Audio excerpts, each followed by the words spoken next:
Welcome to the channel mystic tarot. ये pick a card reading है और इसमें हम देखेंगे कि अगर आप ऑलरेडी एक कपल हैं, चाहे आप एक कमिटेड रिलेशनशिप में हैं या पार्टनर्स हैं या गोइंग टू बी पार्टनर्स हैं या गोइंग टू बी स्पाउसेस हैं, तो आप लोगों के दरमियान में क्या सिचुएशन है। और ख़ास तौर पे बहुत सारे लोग जो कि लाइव रीडिंग्स के दौरान इस तरह के क्वेश्चंस पूछा करते थे जिसमें आप अपने पार्टनर के बारे में कंफर्म नहीं है, उनकी फीलिंग्स के बारे में कंफर्म नहीं है, जो सिचुएशन आप लोगों के दरमियान में चल रही है उसके बारे में कंफर्म नहीं है, तो तब आप लोगों के लिए ये रीडिंग जो है वो वायबल होगी। रीडिंग एज़ यूजुअल जो है वो पिक अ कार्ड है। मेरे पास यहाँ पे 3 डेक्स मौजूद हैं। आप इसमें से अपनी मर्ज़ी के मुताबिक कोई भी एक डेक जो है वो चूज़ कर सकते हैं। सिलेक्शन का तरीक़ाकार क्या है कि आप अपने आप को बिल्कुल कम्प्लीटली रिलैक्स करें।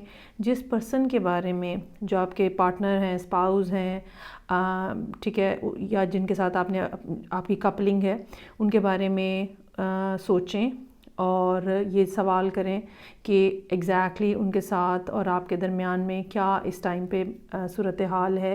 ख़ास तौर पे वो लोग जो कि कंफ्यूज्ड हैं, ठीक है, अपने पार्टनर के हवाले से, उनके बिहेवियर के हवाले से, उनको ये समझ नहीं आ रहा कि एग्ज़ैक्टली वो कैसे देखते हैं आपको और एग्ज़ैक्टली आप लोगों के दरमियान में क्या सिचुएशन है। तो ये रीडिंग जो है यकीनन आप लोगों के लिए हेल्पफुल साबित हो सकती है। सो डीप ब्रीदिंग करें, क्वेश्चन के ऊपर फोकस करें एंड प्लीज़ जब तक एक डेक आप चूज़ ना कर लें तब तक रीडिंग मत देखें, क्योंकि मैंने पिछली बार में ये कहा था कि बहुत सारे लोग ये कहते हैं कि हमें एक से ज़्यादा डेक जो है वो अपनी तरफ अट्रैक्ट करता है, लेकिन होता हमेशा यही है कि ये आपकी कन्फ्यूजन होती है, आप ठीक से अपने दिल की आवाज़ को सुन नहीं पा रहे होते, इसलिए ऐसा होता है। सो यहाँ पे 1, 2, 3 आप डेक चूज़ कर सकते हैं। मैं फ़र्स्ट वाले डेक के साथ रीडिंग स्टार्ट करूँगी और टाइम स्टैम्प्स जो हैं वो एज़ यूजुअल जो मैं लिख दूँगी, आप वहाँ से देख सकते हैं। तो बाकी डेक्स जो हैं वो मैं साइड पे कर देती हूँ और हम स्टार्ट करते हैं डेक नंबर 1 से।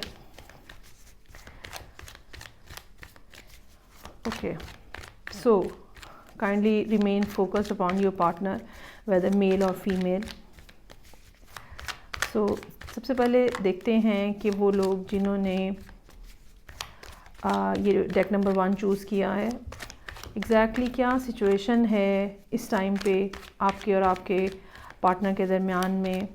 बहुत सारी दफ़ा हमें सिचुएशन बहुत अच्छी नज़र आ रही होती है और वो उतनी अच्छी होती नहीं है, और बहुत दफ़ा हमें सिचुएशन बहुत बुरी नज़र आ रही होती है जबकि वो हकीकत में उतनी बुरी नहीं होती। So let's start. ओके जी, प्लीज़।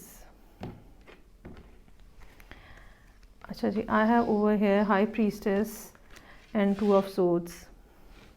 ओके, सो यहाँ पे जो सिचुएशन है दो लोगों के दरमियान में, उनमें से एक कोई बहुत ही ज़्यादा पावरफुल पर्सनैलिटी है और ये पावरफुल पर्सनैलिटी जो है ये जानबूझ के खामोश है या रिस्पॉन्स नहीं दे रहा या दे रही, ठीक है। आपने अपनी साइड जो है वो ख़ुद डिसाइड करनी है, whether you are a male और फीमेल, आपने अपनी साइड ख़ुद डिसाइड करनी है। मैं जिस फ़्लो में मुझे मैसेजेस रिसीव हो रहे हैं मैं उसी फ़्लो में आपको बताती जाऊँगी। You just need to fix your own side.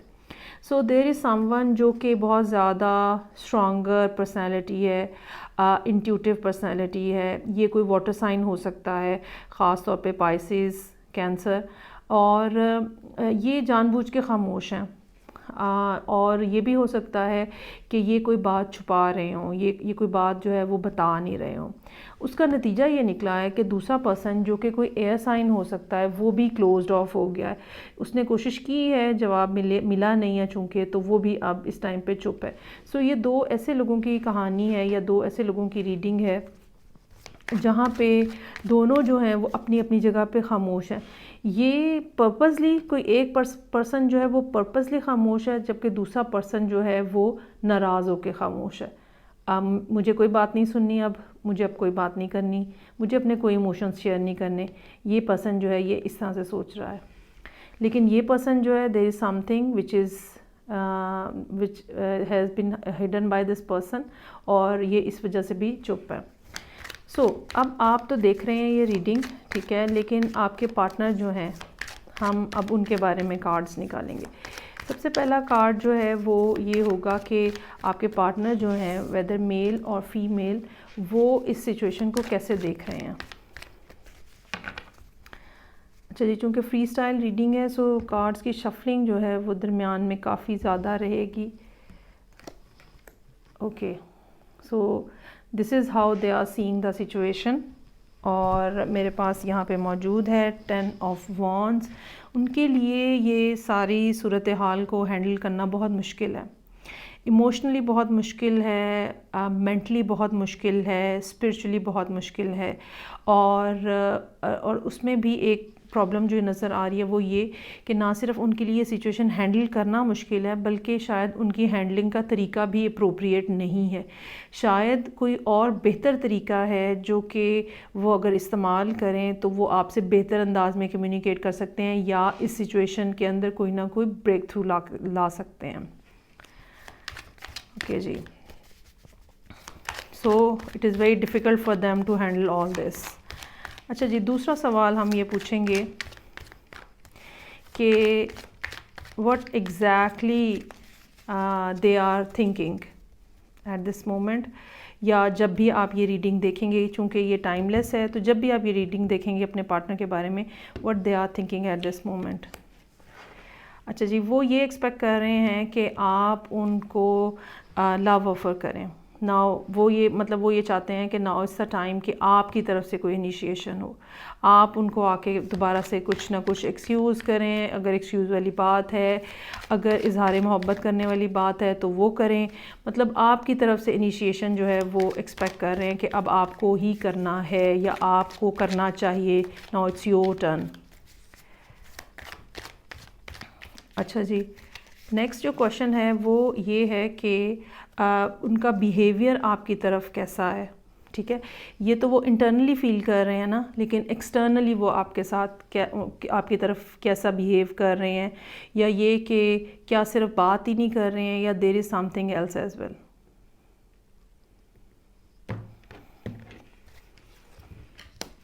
Okay, so there is another 10 over here. Behaviour उनका इस तरह का हो सकता है जिसमें वो ये बात कह चुके हैं आपको, या प्रिटेंड कर रहे हैं या शो ऑफ करने की कोशिश कर रहे हैं कि उनके साथ बहुत बड़ा धोखा किया गया है और आपने उनको बहुत बुरे तरीके से हर्ट किया है। खैर, इसमें कोई शक नहीं है कि वो हर्ट हैं, that is why they have closed off themself. लेकिन ये कि 2 10s का कार्ड का मतलब ये है कि ये सिचुएशन जो है ये किसी अच्छी डायरेक्शन में जाती हुई नज़र नहीं आ रही, और एंडिंग कम अज़ कम at least they have this mindset कि ये सिचुएशन जो है ये एंडिंग की तरफ जा रही है। और ना सिर्फ उनको ये हैंडल करना मुश्किल है, वो समझते हैं कि वो इस तरह से पोर्ट्रे कर रहे हैं कि सारा कुछ जो बुरा हुआ है वो उनके साथ हुआ है। नाउ इट्स योर टर्न कि आप सॉरी करें या आप माजरत करें या आप आके ये कहें कि जी दोबारा से हम पैचअप कर लेते हैं। अच्छा, अब लास्ट में हम देखते हैं कि आप जो ख़ुद ये रीडिंग देख रहे हैं वेदर मेल और फीमेल, आपके लिए क्या एडवाइस है। एडवाइस के कार्ड्स निकालेंगे हम आपके लिए, क्योंकि यहीं पे आके असल में पता चलेगा कि क्या करना है अब आपको।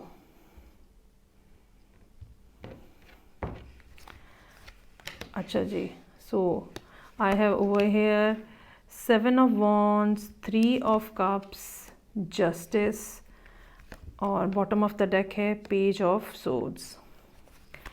ओके, फ़िलहाल आपको ऐसा कुछ करने की ज़रूरत नहीं है। अगर आप, चूँकि पहले ये हुआ है कि आपने बहुत ज़्यादा रेजिस्ट किया है, इसमें कोई शक नहीं कि इन्होंने आपको कम्युनिकेट किया है, मैसेजेस किए हैं, बात करने की कोशिश की है, फ़ोन कॉल्स किए हैं, शायद मिलने की भी कोशिश की हो, लेकिन आपने पूरी तरीके से उसको रेजिस्ट किया है, आपने उनको जवाब नहीं दिया है। यहाँ पे हाई प्रीस्टेस भी यही बता रही है। तो अब जो आने वाले दिनों में सूरत हाल है, कमिंग 3 मंथ्स, जब भी आप ये रीडिंग देख रहे हैं, कमिंग 3 मंथ्स या मार्च का महीना इस लिहाज से इम्पॉर्टेंट हो सकता है। और कहीं ना कहीं किसी न किसी गैदरिंग के अंदर किसी जगह पे मुलाकात होने का इम्कान हो सकता है, जो कि दोबारा से फिर एक दफ़ा सूरत हाल में पॉजिटिविटी लेकर आए। हाँ, अलबत्ता आपके लिए जो थर्ड एडवाइस है वो ये कि इस मुलाकात के बाद चीज़ों को बैलेंस रखने की कोशिश कीजिएगा। और बहुत ज़्यादा जैसे अगर आप पहले बहुत ज़्यादा आपका बिहेवियर फ्लैटरिंग था या बहुत ही ज़्यादा ओवरली प्रोटेक्टिव बिहेवियर था, तो उस चीज़ को नॉर्मलाइज़ करने की आपको ज़रूरत होगी और एक बैलेंस अप्रोच के साथ मिलें। अगर आप पहले उन्हें बहुत ज़्यादा टाइम दे रहे थे तो कुछ टाइम को कंट्रोल करें, अगर बिल्कुल टाइम नहीं दे रहे थे तो कुछ टाइम देना शुरू करें। सो ओवरऑल एक बैलेंस जो है इस पर्सन के साथ मीटिंग में या इस पर्सन के साथ रिलेशनशिप में वो रखने की ज़रूरत है। और एक लास्ट बात जो है वो ये कि आपको यकीनन ऑब्ज़र्व किया जा रहा है, चाहे ये आपसे बात नहीं कर रहे हैं, चाहे इनसे ये सिचुएशन हैंडल नहीं हो रही है, चाहे ये चाहते हैं कि आप इनको अप्रोच करें, और चाहे ये कहते हैं दोस्तों को कि भाई मेरे साथ तो बहुत जुल्म हुआ है, लेकिन इसके बावजूद they are focused upon you, they are watching you, ठीक है, मे बी स्पाई कर रहे हो, सारे इंस्टा वगैरह खोल के देख रहे हो कि आप क्या कर रहे हो। सो ये सारी सिचुएशन है उन लोगों के लिए जिन्होंने डेक नंबर 1 चूज़ किया है। ठीक है जी, ये मैं यहाँ रख देती हूँ। ओके जी, ये कम्प्लीटली रीडिंग हो गई। आई होप आपको अच्छी लगी होगी। मैं मूव करूँगी नेक्स्ट डेक की तरफ और हम देखेंगे कि नेक्स्ट हमारे पास क्या है।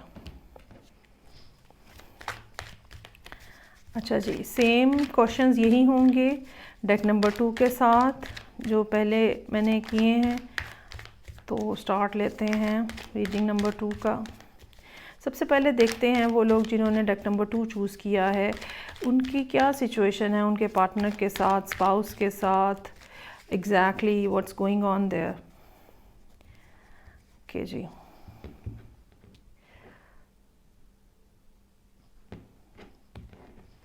so I have over here 7 of Pentacles और Queen of Wands. Very nice, very beautiful cards. अच्छा जी, कोई एक पर्सन जो है वो डेफिनेटली यहाँ पे ज़्यादा वाइब्रेंट एनर्जी के साथ मौजूद है, और दूसरा पर्सन जो है वो थोड़ा जैसे खामोश रहने वाले लोग, लेस टॉकेटिव, लेस एक्सप्रेसिव लोग होते हैं। वो टाइम ज़्यादा देते हैं, वो एफ़र्ट ज़्यादा कर रहे होते हैं रिलेशनशिप को चलाने की, मेंटेन करने की। और दूसरी तरफ जो पार्टनर है वो बहुत ज़्यादा वाइब्रेंट है। हो सकता है कि आप में से कोई एक जो है बहुत ही आउटगोइंग हो, बहुत ही ज़्यादा सोशल हो, ठीक है, लेकिन दूसरा पर्सन जो है वो थोड़ा लोनर तो नहीं कहना चाहिए लेकिन लेस सोशल हो। सो ये एक ऐसी सिचुएशन है जो दो लोगों के दरमियान में मौजूद है।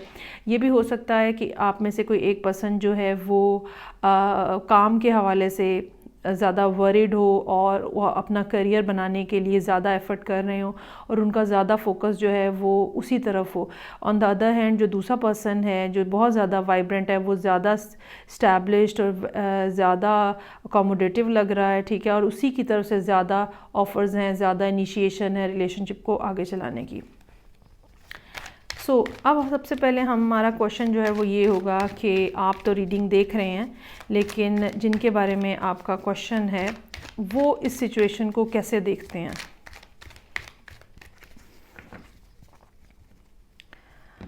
ओके जी, how they see this situation. 4 of wands, बहुत खुश हैं, बहुत इन्जॉय कर रहे हैं। उनको लगता है कि ये एक ऐसा रिलेशनशिप है या ये एक ऐसा ताल्लुक़ है जिसमें बहुत स्ट्रेंथ है और यकीनन ये रिलेशनशिप ऐसा है जो कि ग्रो करेगा, ठीक है। इसका मतलब ये है कि उन्हें आपके ऊपर बहुत ज़्यादा ट्रस्ट भी है, आपकी लॉयल्टी और आपकी फेयरनेस के ऊपर और आपके इमोशंस और आपकी फीलिंग्स के ऊपर। अच्छा जी, ये तो यहाँ पे गुड सीन हो गया। उसके बाद दूसरा क्वेश्चन जो है वो what exactly they feel about you, ठीक है, इनसाइड द हार्ट क्या फीलिंग्स हैं वो हम देखेंगे अब। ये पर्सन जो है जिसके बारे में आप फोकस्ड हैं, how they feel about you.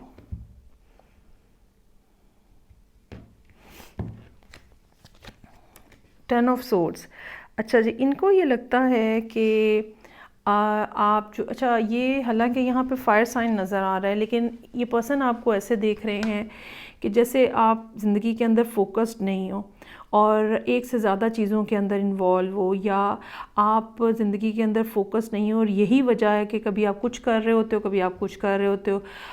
Anxiety हो सकता है कि इनको फ़ील हो कि आपकी तरफ कि आपको एंग्जाइटी है किसी टाइप की। ये भी हो सकता है कि इनको ये फ़ील होता हो कि आप जो है वो लोगों से मिलते नहीं हैं, अपने आप के अंदर बहुत ज़्यादा गुम रहते हैं। और ये भी एक मुमकिन बात हो सकती है कि इनको ये लगता है कि आप एक्स्ट्रा एफ़र्ट कर रहे हैं चीज़ों को करने की, और गैर ज़रूरी चीज़ों के ऊपर भी अपनी एफ़र्ट जो है वो डाल रहे हैं। सो ये इनकी जो फीलिंग्स है आपके बारे में, एक तरफ तो ये हैं, ये आपकी पर्सनैलिटी के बारे में हो सकते हैं। दूसरी तरफ ये भी बात हो सकती है कि इनको ये लगता है कि आप जो हैं वो इनको लेस टाइम दे रहे हैं, और अपनी चीज़ों में, अपनी बातों में, अपनी सोचों में ज़्यादा इन्वॉल्व हैं, और ये कि उतनी वाइब्रेंट एनर्जी नहीं आप एग्जुबरेट कर रहे जो कि इनको चाहिए है। क्योंकि यहाँ पे ये सिचुएशन को देखते हैं 4 ऑफ वॉन्ड्स की तरह, जिसमें सेलिब्रेशन है, इंजॉयमेंट है, डांस है, म्यूज़िक है, फीलिंग्स हैं, इमोशंस हैं। लेकिन इंटरनली इनको ये लगता है, इंटरनली ये ऐसे फ़ील करते हैं कि आप इस तरह की कैफियत के अंदर हैं, या आपने इनको उतना ज़्यादा दिया नहीं है जितना ये एक्सपेक्ट कर रहे हैं। अच्छा, इनका बिहेवियर क्या है आउटसाइड पे, ये कैसा बिहेव करते हैं, या कैसे आपके सामने किस तरह के नज़र आते हैं। Page of pentacles, okay. So एक ऐसा पर्सन जो कि एनर्जेटिक है, जो कि यंग है, और ये पर्सन जो है इसमें ये कैपेसिटी है कि ये कुछ इस तरह की बात कर सके या कुछ इस तरह की चीज़ कर सके जो कि वाक़तन असल में मौजूद हो, 3D रियलिटी के अंदर वाक़तन ऑन ग्राउंड मौजूद हो। और इसकी जो एबिलिटीज़ हैं या इसकी जो अपॉर्चुनिटीज़ ये लेकर आता है अपने साथ, वो ऐसी हैं जो कि वाक़तन आप जिसको छू के महसूस कर सकते हो, खाली बातें नहीं हैं, ठीक है, और सच में कुछ बात है। अच्छा, ये भी बात हो सकती है कि ये ऐसे बिहेव कर रहे हों कि ये आपको प्रपोज़ करेंगे।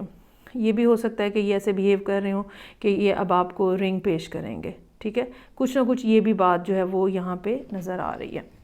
अच्छा, अब इस सारी सूरत हाल के अंदर आपके लिए क्या एडवाइस के कार्ड्स हैं, अब हम वो देखते हैं कि आपको किस तरह से बिहेव करना चाहिए और क्या करना चाहिए। अभी हम पहले वो कार्ड निकालेंगे ताकि एग्जैक्टली सिचुएशन का सामना, एग्जैक्टली सिचुएशन क्या है ये पता चल सके। So I have for you 7 of swords, hangman, page of swords, और बॉटम ऑफ द डेक जो है वो 5 ऑफ सोर्ड्स है। सो पहली बात जो मैं कहना चाहूँगी वो ये कि आपकी तरफ ओवर थिंकिंग का फैक्टर बहुत ज़्यादा है। दूसरी बात ये कि ये भी हो सकता है कि आप वो पर्सन हो जो कि कम बात कर रहा है, जो कि अपने प्रोजेक्ट्स में ज़्यादा इन्वॉल्व है, क्योंकि यहाँ पे ग्रीन कलर अगर आप देखें तो ओवरऑल बहुत ज़्यादा नज़र आ रहा है। सो आपको बेसिकली ज़रूरत इस बात की होगी कि आप कम्युनिकेशन अपनी बढ़ाएं। अच्छा, इसमें ये इस सारी सूरत हाल में नज़र ये आ रहा है कि या तो ये आपका फ़ियर है, या फिर आपने ख़ुद ऐसा किया है कि आपकी ज़िंदगी में मतलब ऐसा हुआ है कि लोग आपको छोड़ के चले गए हैं, या आप लोगों को छोड़ के चले गए हैं। सो अब की बार भी शायद आप इसी तरह की कुछ अर्सा पहले तक कोशिश करते रहे हैं कि जहाँ पे आप खिसक लें इस सारी सिचुएशन के अंदर से, या ये कि आप उन लोगों में से हो सकते हैं जो बहुत लॉन्ग टर्म रिलेशनशिप नहीं बनाते, और थोड़ा अर्सा किसी के साथ भी गुजारने के बाद सिचुएशन में से निकल जाते हैं चुप करके, बगैर बताए, विदाउट एनी वैलिड रीज़न आप निकल जाते हैं।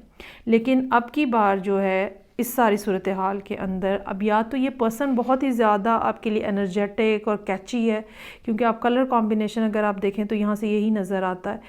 आपको कहा जा रहा है कि you need to remain inside this situation, आपको जाना नहीं है, आपको गायब नहीं हो जाना, आपको ये नहीं करना कि मैं ये रिलेशनशिप छोड़ दूँ या इसको भी छोड़ दूँ, ठीक है, it's not that.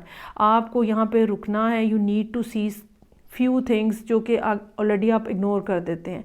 May be इस पर्सन के अंदर ऐसी सूरत, इस पर्सन के अंदर ऐसी एबिलिटीज़ हों जो कि आप बेसिकली ढूंढ रहे हैं, लेकिन आप वो देख नहीं पा रहे हैं।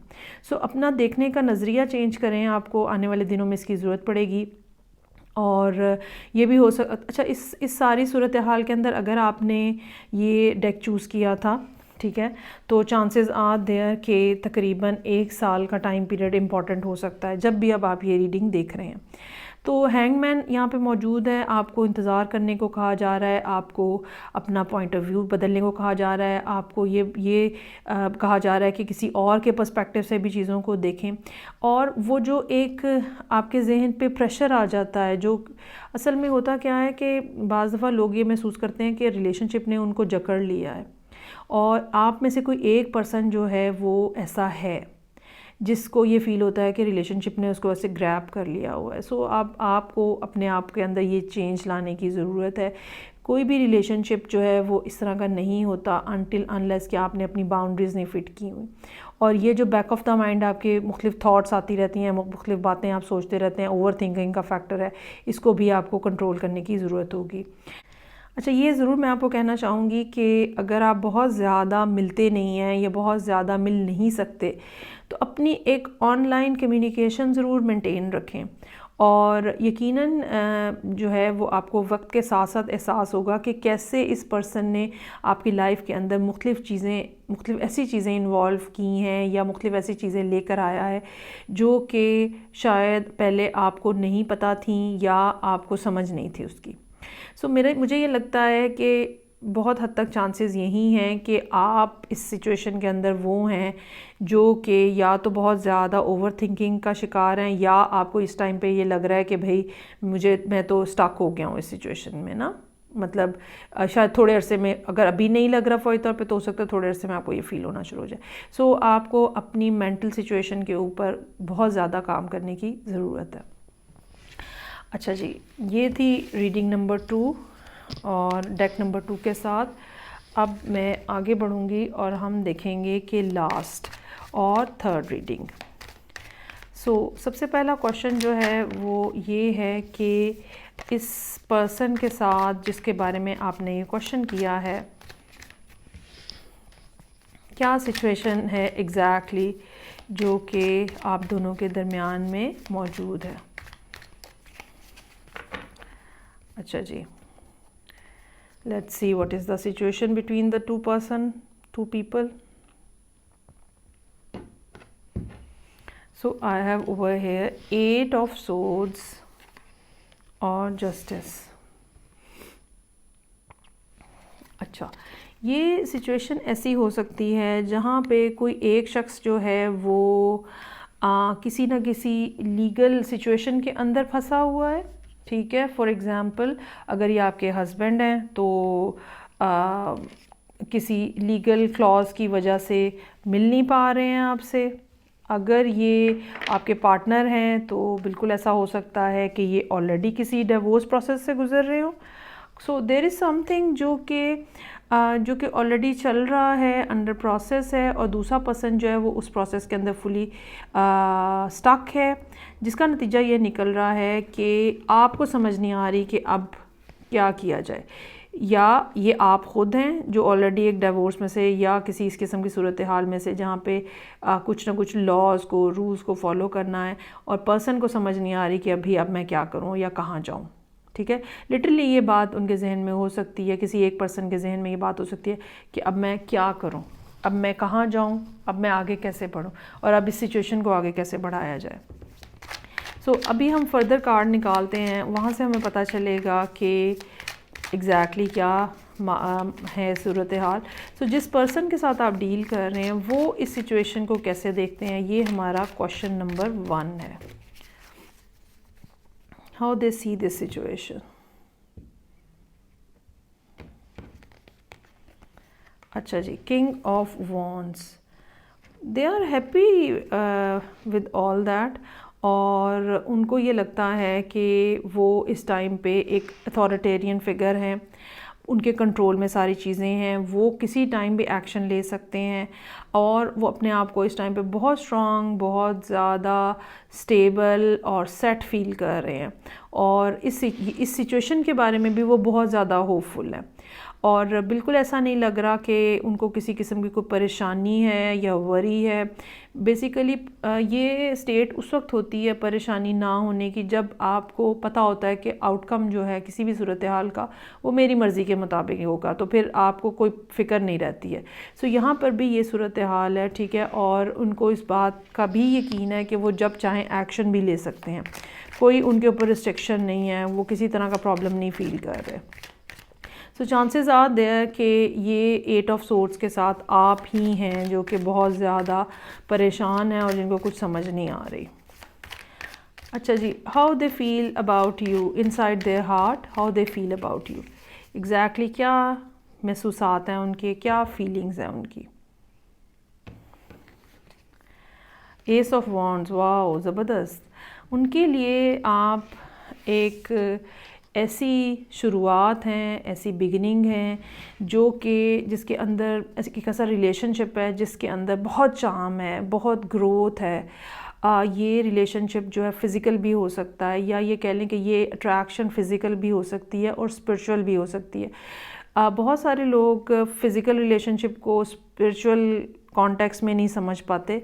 हालांकि कोई भी फ़िज़िकल रिलेशनशिप जो है उस वक्त तक बिल्कुल एक इंस्टिंक्टिव या एनिमल बिहेवियर रहता है अनटिल अनलेस कि उसके अंदर स्पिरिचुअल साइड आपकी इन्वॉल्व ना हो जाए। तो एक ह्यूमन साइकी के एक एनिमल साइकी के अंडर किसी के साथ भी ताल्लुकात बना लेना इज़ नथिंग अनटिल अनलेस कि आप उसके अंदर अपनी स्पिरिचुअल एनर्जी जो है वो इन्फ्यूज़ नहीं करते। ये बात याद रखिएगा। सो जहाँ पे बज़ाहिर देखने में ये लोगों का एक कॉन्सेप्ट है कि ये जो फ़िज़िकल रिलेशनशिप होता है, जिस्मानी ताल्लुकात होते हैं, ये सिर्फ़ और सिर्फ एक हैवानी जज्बा होता है, एक जबिली आपकी नीड होती है, आपकी एक फ़िज़िकल नीड होती है। लेकिन असल बात जो है वो इसके अंदर ये है कि ये एक ऐसा कनेक्शन, ये नीड जो है ये एक ऐसा कनेक्शन बिल्टअप करती है जो स्पिरिचुअल होता है, अगर वो सही से बिल्टअप हुआ है, अगर उसके अंदर सेल्फिशनेस और सिर्फ अपनी डिज़ायर्स और लस्ट जो है वो नहीं है। ओके जी, सो यहाँ पर ये ऐसी ही सूरत हाल है जहाँ पे हम ये कह सकते हैं कि इस पर्सन को यकीन है कि ये एक ऐसा स्पिरिचुअल प्लस फिज़िकल रिलेशनशिप है जिसमें ग्रोथ के बहुत ज़्यादा चांसेस हैं। अच्छा, अब ये तो बात इनकी हो गई इनसाइड देयर हार्ट। अब हम देखते हैं कि वो बिहेवियर उनका आपकी तरफ जो है वो कैसा है।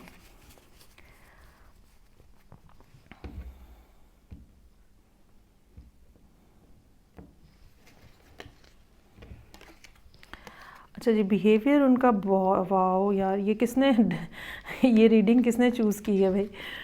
अच्छा जी, बिहेवियर उनका आपकी तरफ बहुत अच्छा है और एक ऐसा बिहेवियर है जिसमें आपका मूड होता है एक स्टेबल रिलेशनशिप बनाने का।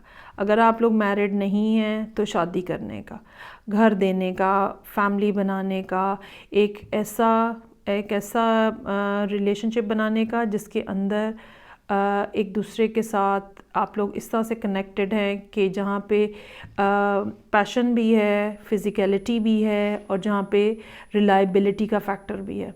So it's a beautiful story over here. और ये पर्सन जो है ये यकीनन आपको कोई ना कोई रिलायबल रिलेशनशिप देना चाहते हैं, ठीक है। अगर ऑलरेडी आप लोग मैरिड नहीं हैं तो ये यकीनन आपको साथ शादी भी करना चाहते होंगे। सो अब आपके लिए हम निकालेंगे एडवाइस के कार्ड्स जो कि ये रीडिंग देख रहे हैं। यहाँ पे अभी तक जो साइंस मौजूद हैं उसमें बहरहाल एयर साइन जो है और फायर साइन काफ़ी स्ट्रॉन्ग है। सो लिब्रा हो सकता है कोई ना कोई बीच के अंदर। अच्छा जी, अब हम देखते हैं ये कार्ड जब मैं ड्रॉ करूँगी और हम देखेंगे कि आपके लिए क्या इसके अंदर एडवाइस है, आपको कैसा बिहेव करना।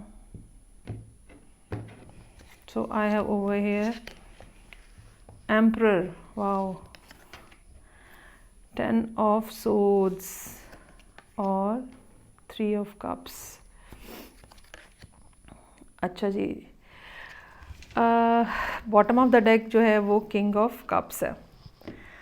अच्छा, ये बात याद रखिएगा कि अगर आप बहुत ज़्यादा एंग्जाइटी का शिकार रहेंगे, बहुत ज़्यादा टेंस रहेंगे, क्योंकि यहाँ पे 8 ऑफ सोर्ड्स से बात 10 ऑफ सोर्ड्स पे पहुंच गई है। इनिशियली जब ये आप लोगों का ताल्लुक़ स्टार्ट हुआ था तो आप बहुत ही ज़्यादा कंपोज्ड होंगे और बहुत ही कंट्रोल्ड एक तरीक़ाकार से चीज़ों को आपने शुरू में चलाया होगा, और यही वो ख़ासियत थी या यही वो एबिलिटी थी जिसकी वजह से ये पर्सन जो है ये आपकी तरफ इन्वॉल्व हुआ है। ठीक है, I hope you can see these cards. So आपकी जो ये वाली एबिलिटी थी फैमिली बनाने वाली, या ये कि जहाँ पे ये कह लें कि सिस्टम को कैसे रन किया जाता है और चीज़ें जो हैं वो आउट ऑफ ऑर्डर नहीं होनी चाहिए और हर चीज़ जो है वो बिल्कुल अच्छे तरीके से मैनेज होनी चाहिए, ये वो चीज़ें थी जो कि इस आप में देख के ये पर्सन आपकी तरफ आया है या आई है। लेकिन अब आपकी जो एंग्ज़ाइटी है उससे इनको परेशानी हो रही है, और यकीनन ये एंग्ज़ाइटी जो है आपके बिहेवियर में इन्हें नज़र आएगी और आ रही है। और जहाँ तक बहुत ज़्यादा अगर आप ये समझते हैं कि ये आपकी परेशानियाँ सुन के या आपके बिहेवियर को देख के भागे भागे आपके पास आएँ और आपको बड़ा पुचकारें और कहें कि क्यों परेशान हो और सब ठीक हो जाएगा, नहीं, ये ऐसा नहीं होगा। ये अपनी जगह पे बड़ा ही कामली बैठे रहेंगे, ठीक है, और ये आपको अपने कोई रिएक्शंस और कोई इमोशंस जो है वो शेयर नहीं करेंगे अगर आप इतनी ज़्यादा इनको एंग्जाइटी दिखाएंगे। आने वाले 10 मंथ्स जो हैं वो आपके लिए बहुत ज़्यादा इम्पॉर्टेंट हो सकते हैं जब भी आप ये रीडिंग देख रहे हैं। दूसरी बात ये कि ये पर्सन जो है ये बहुत ज़्यादा एक स्ट्रॉन्गर पर्सनालिटी के साथ सामने आ रहा है, तो आपको भी अपना लेवल रेज़ करने की ज़रूरत है। इस लेवल के साथ जो कि यहाँ नज़र आ रहा है आप इनके साथ नहीं चल सकेंगे, आपकी एनर्जी आपकी वाइब्रेशंस एक दूसरे के साथ मैच नहीं करेंगी। और उसके बाद जो है बहरहाल एक बैड पैच के बाद एक बहुत अच्छा टाइम पीरियड जहाँ पे सेलिब्रेशंस हो सकती हैं, दोस्तियाँ, खाने पीने सब हो सकते हैं, वो यहाँ पे मौजूद नज़र आ रहा है। लेकिन आपको अभी ये जो मैं जब भी अब आप ये रीडिंग देखेंगे इसमें कमिंग 10 मंथ्स जो हैं वो इम्पॉर्टेंट होंगे और मुश्किल भी हो सकते हैं, काफ़ी मुश्किल हो सकते हैं। सो अपने आप को कंपोज रखें। जिस एबिलिटी को देख के ये पर्सन आपकी तरफ अट्रैक्ट हुआ है, please don't try to lose that ability, don't try to lose that. जो भी आपके अंदर करैक्टरिस्टिक्स थी जो कि रिलेशनशिप के या कनेक्शन के स्टार्ट में मौजूद थी, प्लीज़ उसको सेव करके रखें। ये पर्सन जो है उन्हीं खूबियों की वजह से आपकी तरफ आया है या आई है। अगर आप परेशान रहेंगे और इसी तरह से यहाँ वहाँ जो कुछ आपको समझ नहीं आ रही, कोई अच्छी बात नहीं आप कह रहे और बिल्कुल एक नेगेटिव एनर्जी आप एक्जुबरेट कर रहे हैं, तो ये पर्सन यकीनन थोड़ा सा आपसे ऑफ हो जाएगा, क्योंकि इनके अपने फीलिंग्स और इमोशंस जो हैं वो बहुत ज़्यादा हैं। सो ये इस तरह से नहीं, इनको एक स्टेबल ग्राउंडेड रिलेशनशिप चाहिए जहाँ पे रिलायबिलिटी का फैक्टर सबसे ज़्यादा हो। सो ये थी रीडिंग उन लोगों के लिए जिन्होंने डेक नंबर 3 चूज़ किया है मेरे पास। सो यहाँ पे हमारे पास ये सारे डेक्स जो हैं वो मौजूद हैं। आई होप आपको रीडिंग जो है वो अच्छी लगी होगी, और आई होप कि मैंने चूँकि बिल्कुल एक सिंगल उसमें रीडिंग करती हूँ, रिकॉर्डिंग कर रही होती हूँ, तो पता नहीं अब मैंने ये तरतीब ना ख़राब कर दी हो है। नहीं हो, अब आप देख लीजिएगा। सो फीडबैक का मुझे इंतज़ार रहेगा। मैं आपसे नेक्स्ट रीडिंग के साथ फिर मिलूँगी, तब तक के लिए अपना बहुत ज़्यादा ख्याल रखिएगा। खुदा हाफिज़।